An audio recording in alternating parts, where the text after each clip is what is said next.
السلام علیکم ورحمۃ اللہ وبرکاتہ۔ ہمارے چینل جرنی تھرو دی قرآن میں ہم آپ کو خوش آمدید کہتے ہیں۔ 5ویں پارے کا خلاصہ پیش خدمت ہیں۔ اس مکمل پارہ میں سورۃ نساء کے 8 موضوعات پر روشنی ڈالی گئی ہے۔ نمبر 1، خانہ داری کی تدابیر۔ نمبر 2، عدل اور احسان۔ نمبر 3، جہاد کی ترغیب۔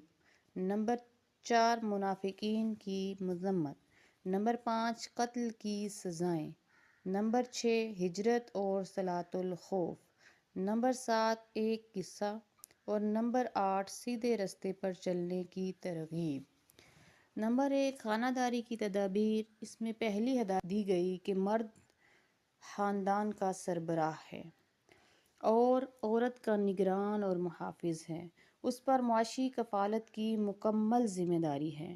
پھر بتایا گیا کہ نافرمان بیوی جو کسی کے ساتھ ناجائز تعلقات استوار کرے اور سرکشی اور غلط کاری کا اندیشہ ہو تو اس کے متعلق مرد کو 3 تدابیر بتائی گئی ہیں۔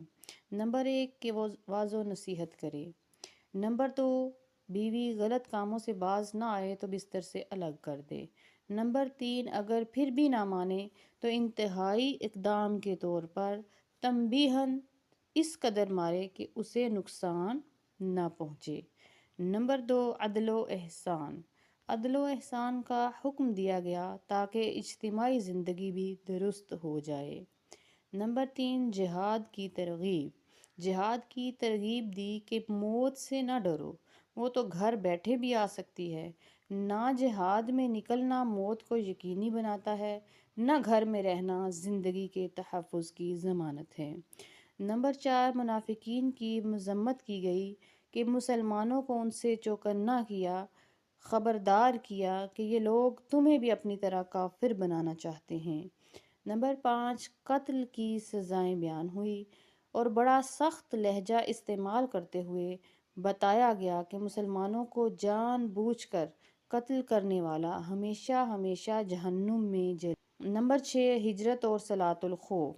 جہاد کی ترغیب دی گئی، اس میں ہجرت بھی کرنی پڑتی ہے اور جہاد اور ہجرت میں نماز پڑھتے وقت دشمن کا خوف ہوتا ہے، اسی کے ضمن میں صلاۃ الخوف کا بیان ہے۔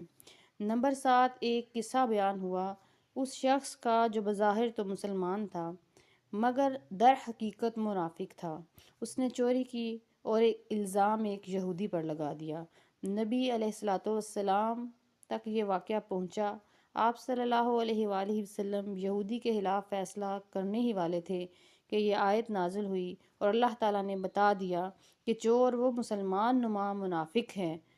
چنانچہ وہ چور مکہ سے بھاگ گیا اور کھلا کافر بن گیا۔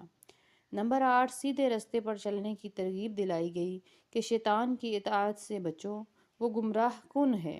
ابو الانبیاء حضرت ابراہیم علیہ السلام کی اتباع کرو، عورتوں کے حقوق ادا کرو، منافقین کے لیے سخت عذاب کی وعید ہے۔ یہیں پہ پارہ نمبر 5 کا خلاصہ مکمل ہوا۔ انشاءاللہ پارہ نمبر 6 کے خلاصہ کے ساتھ ملاقات ہوگی۔ اپنا خیال رکھیے اور اپنے اس چینل کا بھی۔ والسلام علیکم ورحمۃ اللہ وبرکاتہ۔